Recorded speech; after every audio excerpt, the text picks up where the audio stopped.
Hello আমার YouTube পরিবার এবং ফেসবুক পরিবার, তোমাদের জন্য আরেকটা নতুন ভিডিও নিয়ে চলে এসেছি। তো বাজার তো নিজেকেই করতে হয়, সেটা সবাই জানো। তো কিছু গল্পও করবো আর অবশ্যই রান্নাগুলো একটু একটু করে শেয়ার করব।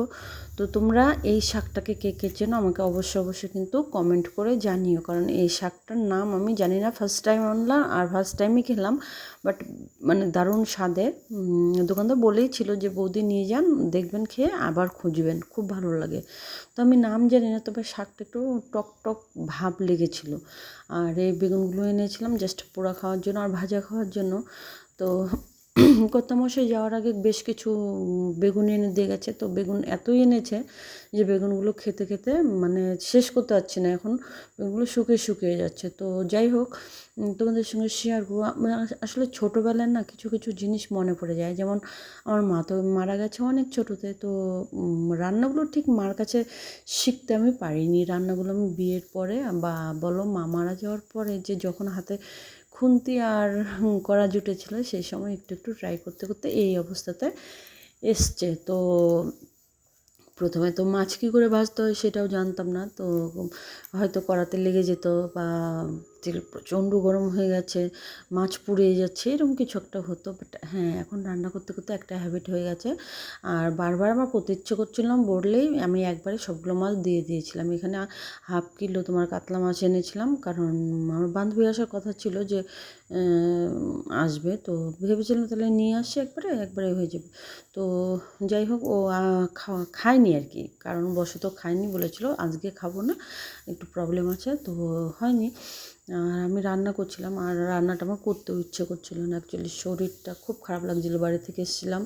তো আমাদের বাড়ি হচ্ছে খোলামেলা বাড়ি, তো প্রচুর হাঁটাহাঁটি হয়, এই বাড়ি সে বাড়ি গেলেও প্রচুর হাঁটাহাঁটি হয়। আর যেহেতু এখন হাঁটাহাঁটি করার অভ্যাসটা নেই, তাই জন্য আর এত হাঁটাহাঁটি করলে না ভালো লাগে না। তো এই মাছগুলো রান্না করব, তো 2 ভাগে রান্না করব। আর ভাবছিলাম কবে থেকে বেগুন পোড়া খাওয়া হয় না। অ্যাকচুয়ালি বেগুন পোড়া খাওয়া হয় না, তার রিজন আছে। যেমন বৃহস্পতিবার রবিবার পুড়তে হয় না, শনিবারে জন্ম হওয়ার পরে, বৃহস্পতিবারে জন্ম হওয়ার পরে, সোমবারে জন্ম হওয়ার পরে। তো খাওয়াটা কবে, তো মঙ্গলবার আর বুধবারই থাকে। তো সেই হিসেব করেই আমি বেগুনটা নিয়ে এসেছিলাম, যে বুধবার ছিল, তো আমি বেগুন পোড়াটা খেতে পারবো। তো বেগুনটা ওই জন্যই এনেছিলাম। আর মাছটাও 2 ভাগে করবো, কারণ ছেলেরা ঝোল খেতে চায় না, আর আমার মাছের কারি ভালো লাগে না। তো মানে একদম টাইটপিট খাবার আমার পছন্দ না, একটু ডাল হবে বা ঝোল হলে ঝোল হবে, সেটাই আমার ফেভারিট। তো মাছের হাফ করে নিয়েছিলাম, মানে ওদের জন্য করেছিলাম কারি, আর আমার জন্য করেছিলাম ওই যে বর দিয়ে গেছিলো বেগুনগুলো কিনে, একটু শুকিয়ে যাওয়া, সেই বেগুনগুলো দিয়ে একটু কনফিউজ ছিলাম কি বেগুনগুলো সেদ্ধ হবে কি না হবে। তো ভালো করে ভেজে নিয়েছিলাম, আগে ভালো করে ভেজে নিয়ে তারপরে কিন্তু ঝোলটা করেছিলাম। আর হ্যাঁ, পরে আমার সেই সন্দেহটাও কেটে গেছিলো, কারণ ঝোলটা মানে বেগুনগুলো সেদ্ধ হয়েছিল। তো মাছের হাফ কারি করে নিলাম, এইটুকুনো দিয়ে ওদের জন্য হয়ে যাবে। আর ধনেপাতা দেবো। আর আমার যে বেগুন আলু দিয়ে একটু ঝোল করব, ভুলে গেছিলাম ধনেপাতা দিতে, তো সেটা দিয়েছিলাম শেষে। তো যাই হোক, গরম ছিল বলে ঝোলটা সেদ্ধ, মানে ধনেপাতাগুলো সেদ্ধ হয়ে গেছে, মজে গেছে আর কি। তো রান্নাগুলো এইভাবেই করলাম, আর তোমাদের সাথে এইভাবেই আমি শেয়ার করি, যেভাবে আমি করি। আমি কিন্তু বেশি কিছু এডিট করতে পারি না, সুন্দর করতে পারি না, কালারফুল করতে পারি না, মানে করা যায় জানি। অনেকবার দেখিয়ে দিয়েছে বর, বাট আমি ভুলেও যাই। আর দ্বিতীয়ত কথা হচ্ছে, আমি মনে করি যে অরিজিনাল মধ্যে যে মানে ফ্লেভারটা থাকে অরিজিনাল জিনিসে, সেটা অন্য কিছুতে থাকে না।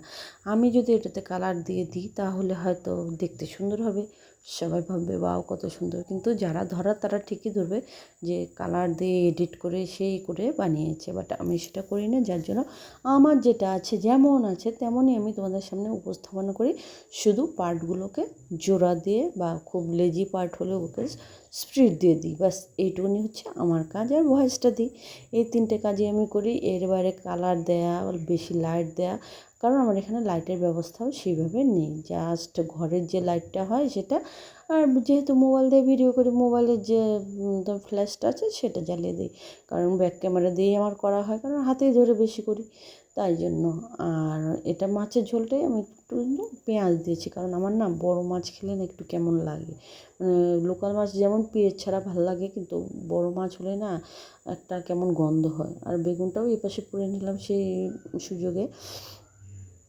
তো এই করে রান্নাগুলো করি। আর কড়াইয়ের ক্ষেত্রে তোমরা বলতে পারো একই কড়াইয়ে বারবার রান্না করো, তোমার কি আর কড়াই নেই?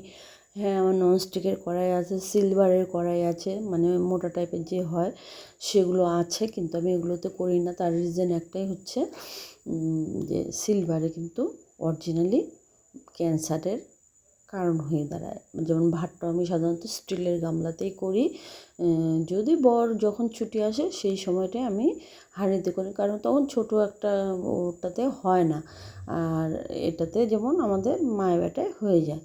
তো এই যে আমার রান্না শেষ, কারি আর মাছের ঝোল, এটা আমার, ওটা ছেলের, যে পরে দিলাম ধনেপাতা, আগে ভুলেই গেছিলাম। তো খাওয়ার পালা, এখন খাবো আমি বেগুন পোড়া দিয়ে অনেক দিন পর। আর ছেলেরটাও আমাকেই খাওয়াতে হচ্ছে, ওকে একবার খাওয়াচ্ছি, আমি একবার খাচ্ছি, ওকে একবার খাওয়াচ্ছি, ওর থালা আলাদা, কারণ নাহলে বেগুন পোড়াটা আমি ঠিক করে খেতেই পারবো না, ঝোল ঢোল লেগে যাবে, ওর কারি ঠারি লেগে যাবে, ওগুলো আমার বিরক্ত লাগে।